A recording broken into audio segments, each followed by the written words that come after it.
1860年，当亚伯拉罕·林肯赢得美国总统大选时，整个国家正处于分崩离析的边缘，他面临的是一个史无前例的烂摊子，而他接下来做出的决定，在当时所有人看来无异于政治自杀。他开始组建自己的内阁，这本该是总统最顺理成章的权利，挑选自己的心腹和盟友。但林肯的内阁名单却让整个政坛瞠目结舌。他几乎邀请了所有在竞选中公开羞辱过他、与他针锋相对的竞争对手入阁。其中，威廉·西华德曾是共和党内最耀眼的明星，他断言林肯不过是个二流的乡下律师。萨蒙·蔡斯，一个野心勃勃的废奴主义者，打心底里瞧不起林肯的温和立场，认为他软弱无能。爱德华·贝茨则在日记中毫不客气地写道，林肯的经验和能力都不足以胜任总统这个职位。这不是一个团队，这是一个仇人联盟。消息传出，林肯的朋友们忧心忡忡地劝告他，你正在把一群毒蛇请进你的卧室。他们无法理解为何要把国家的命运交到一群随时可能从背后捅你一刀的人手上。林肯只是平静地回答，我们需要的是这个国家最强有力、最有智慧的头脑，而这些人恰好就是我。不能因为他们不喜欢我就剥夺国家任用他们的权利。在这句平静的话语背后，隐藏着一种极其罕见的超越个人恩怨的巨大气度。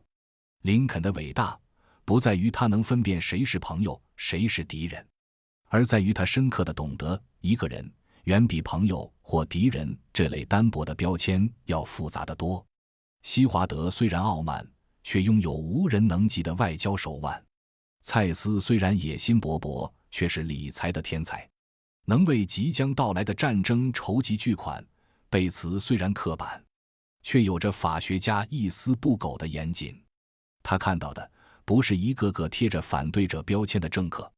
而是一个个由优点、缺点、偏见、才华、野心、忠诚交织而成的立体而鲜活的人。他没有将他们推开，划入坏人的行列，而是将他们的能力像拼图一样小心翼翼地拼进了拯救国家的宏伟蓝图中。后来的历史证明，正是这个仇人联盟在美国最黑暗的时刻迸发出了最强大的力量。他们在无数次的争吵、质疑甚至背叛的边缘，被林肯那种巨大的能够容纳一切的气度所感化、所凝聚，最终共同赢得了南北战争，维护了联邦的统一。林肯的这种智慧，就是我们今天要探讨的一种核心质量，在黑白之间从容行走的能力。我们太多人习惯于生活在一个非黑即白的世界里，遇到一件事总想先分出对错，看到一个人总要先划清好坏。我们热衷于给世界贴上简单的标签，因为那样最省力，能让我们获得一种虚假的安全感和掌控感。你听闻朋友一次失信，便在心里默默将他拉黑，断言此人不可深交。你看到某位网红的负面新闻，便轻易地得出结论，网红圈没有一个是干净的。职场上，同事的一个方案失败了，你便草率地评价这个人能力不行。我们就像一个蹩脚的棋手，眼里只有黑子和白子，却看不见那纵横交错、变幻无穷的广阔棋盘。这种思维方式最大的问题，就是用简单的标签去粗暴地掩盖了复杂的现实。北宋的王安石与司马光是历史上最著名的一对政敌。在传统的叙事里，他们一个是锐意改革的忠臣，一个是顽固守旧的奸臣，势同水火。但当我们拨开历史的迷雾，会发现一幅远为复杂的图景。王安石推行变法，是为了在国家危难之际富国强兵；司马光激烈反对，是深切担忧变法操之过急，反而会伤及无辜的百姓。他们的初衷都是为了那个风雨飘摇的设计。你能用一个简单的对或错去定义他们任何一方吗？史学家黄仁宇说，历史的复杂性远超出简单的道德评判。这句话不仅适用于评价历史，更适用于我们身边的每一个人。因为人性本身就是一个充满矛盾的综合体，它不是一块纯净的水晶，而是一条在阳光下变换着无数色彩的河流。在特定的情境下，好人也会滋生私心，会犯下不可饶恕的错误，而所谓的坏人，在某个不为人知的角落，或许也怀揣着一丝恻隐之心。这也是为何所有伟大的文学作品，其主角从来都不是完美无瑕的圣人，他们立体多面，在光明与黑暗之间挣扎，才显得那般真实可信，令人动容。所以在评价一个人时，切记不要轻易的盖棺定论，要学会动态的观察，就事论事。更要懂得，有时候我们看到的迹与其背后的心可能完全是两回事。民国时期的蔡锷将军为了迷惑袁世凯，故意终日流连于青楼，侠妓嫖娼，赌博挥霍，做尽了世俗眼中的荒唐事。但你能因此说他是一个品行败坏的坏人吗？他的放浪形骸恰恰是为了掩护他救国救民的赤胆忠心。一名经验丰富的医生，为了给予绝症患者最后的希望和尊严，选择性地隐瞒了部分病情真相。你能因此说他是一个不负责任的庸医吗？他的谎言源于一种更深层次的、超越了简单诚实的慈悲。当我们执着于用非对极、非错的尺子去衡量世界时，就像戴上了一副有色的眼镜，我们看到的永远只是自己内心预设的颜色，而非这个世界真实的五彩斑斓的全貌。学会在黑白之间思考，不是要你变得圆滑世故，更不是要你放弃原则，同流合污。它是一种更深刻的清醒，一种对世界复杂性的全然接纳。这种清醒能让你在面对两难的抉择时，不至于陷入非输即赢的被动局面。我曾认识一位年轻的创业者，他极度信奉产品为王的理念，认为只要自己的技术够硬，产品够好，就一定能赢得市场。他带着一种非黑即白的骄傲，鄙视所有花里胡哨的营销手段，拒绝任何形式的渠道合作，认为那是对产品质量的亵渎。结果，他那款精心打磨的产品就像一颗被遗落在沙漠里的钻石，无人问津。在残酷的现实面前，他屡屡碰壁，陷入了深深的自我怀疑。他想不通，为什么对的东西却得不到好的结果。后来，一位前辈点醒了他，这个世界不是一场你和竞争对手的拳击赛，非要击倒对方才算赢。它更像一场复杂的舞会，你需要学会和不同的人共舞，哪怕你不喜欢他们的舞步。他开始尝试放下那份技术洁癖，在坚持产品质量内核的同时，去学习洞察用户的真实需求，去理解市场的运作逻辑，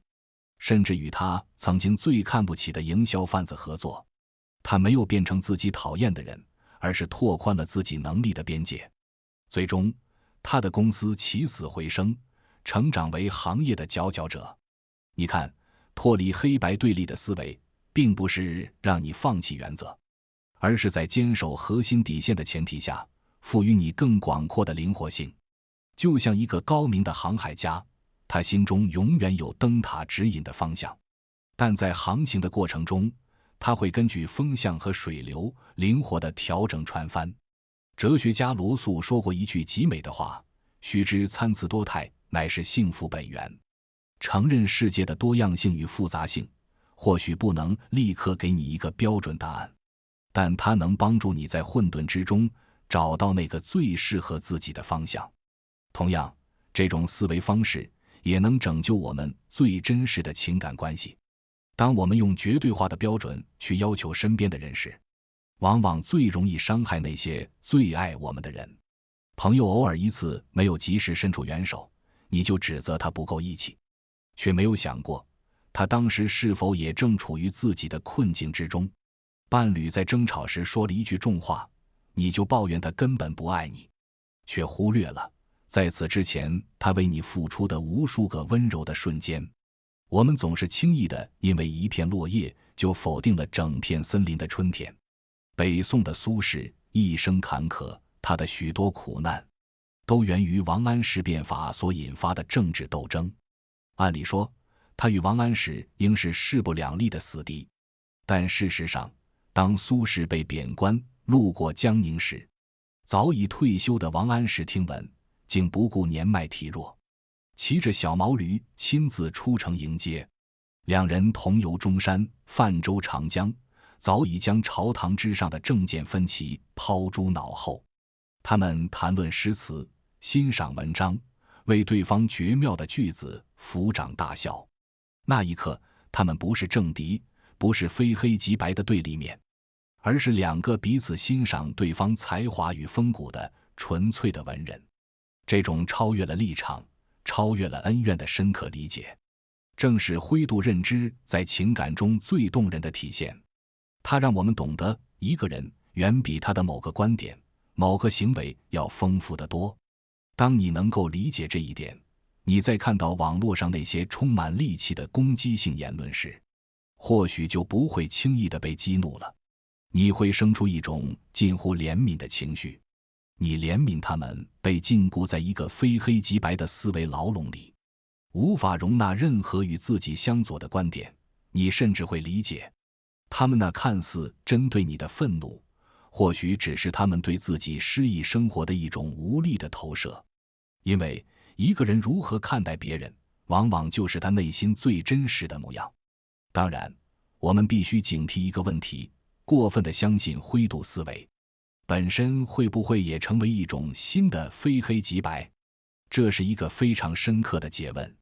如果我们将灰度奉为唯一的真理，认为一切问题都没有绝对的对错，那本质上是陷入了一种绝对化的相对主义的泥潭。所以，我们需要将所有的思维都视为一种帮助我们解决问题的工具，而不是唯一的信仰。黑猫白猫，能抓住老鼠的就是好猫。在面对实际问题时，我们可以时常自我觉察：我此刻寻求灰度，是为了更全面地理解问题，还是为了逃避做出艰难的决定？这个问题中是否存在某些不可妥协的黑白分明的底线？比如法律的尊严、道德的基石、人性的良知。我现在的灰判断是否会随着信息的更新而动态调整。灰度思维的终极目标不是否定一切黑白，而是在我们心中建立一个更丰富、更宽广、更有弹性的认知光谱。它让我们懂得，在黑与白之间还有无数种深深浅浅的灰，等待我们去探索、去理解。那么，作为一个普通人，我们该如何培养这种能力呢？不需要去啃读深奥的理论，我们可以从改变一些微小的思维习惯开始。当你在遇到一个问题，准备用好坏、对错来评价时，请先停一下，强迫自己从至少3个不同的维度去分析它。比如，当你看到一个商业项目失败了，不要只贴上失败的标签，你可以把它拆解为：从盈利角度看，它失败了；但从团队成长和经验积累的角度看，它收获了宝贵的财富；从暴露公司管理漏洞的角度看，它是一次及时的压力测试。当你在信息不完整时，请克制自己下结论的冲动，学会说：根据目前的信息，我暂时无法判断，或者这里面可能存在一些我尚未考虑到的因素。这种延迟判断是极其宝贵的思维质量，它能让你避开无数个因冲动而犯下的错误。尝试改变你的语言模式，把那些绝对化的词汇换成带有概率和程度描述的词汇。